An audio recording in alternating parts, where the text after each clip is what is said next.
My father had a lovely library of books, and I remember in my late teens I picked up Homer's Iliad, and I started reading it, but I just couldn't continue because it sounded so violent. I just left it alone and didn't go back to it.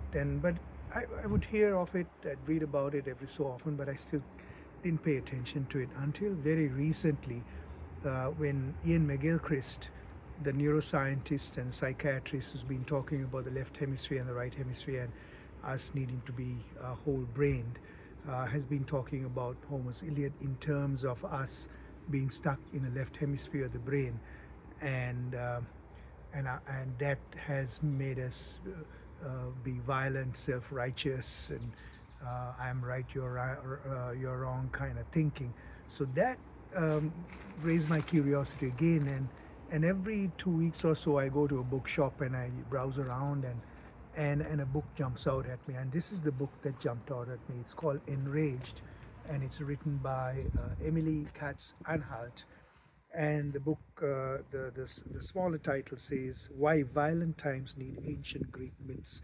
So I thought, wow, this is amazing, this is interesting. So I picked it up and I've read it now, and it is such an interesting book because obviously over the years Homer's Iliad, Euripides and Sophocles, those Greek tragic stories have been shown to audiences around the world, and read by people around the world. But the subtlety of the other side of the coin, rather than valorizing the warriors, the humanity side, which in Greek terms it's called sophrosune, which is about moderation, restraint, prudence, and wisdom, rather than kakos, which is hatred, violence, and retribution and revenge. So these plays have shown both sides, and for whatever reason, society and politics have only focused on one side of the story, on the violent side.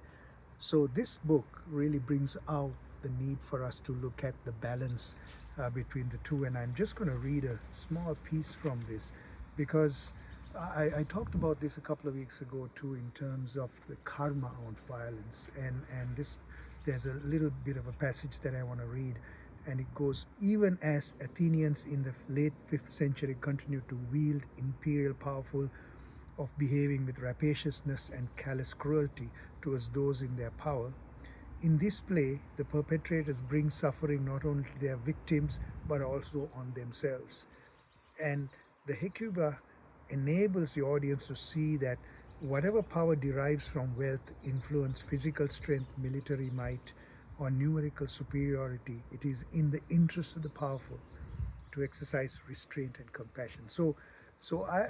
I'm of the firm belief that if we are a majority in a nation or a majority in an organization, it's really up to us, the majority, to make sure that the minorities are socially included, and we create a sense of psychological safety for them to be included in the society, or whether it's an organization. So then those societies that are inclusive only, that look after the minorities, will thrive.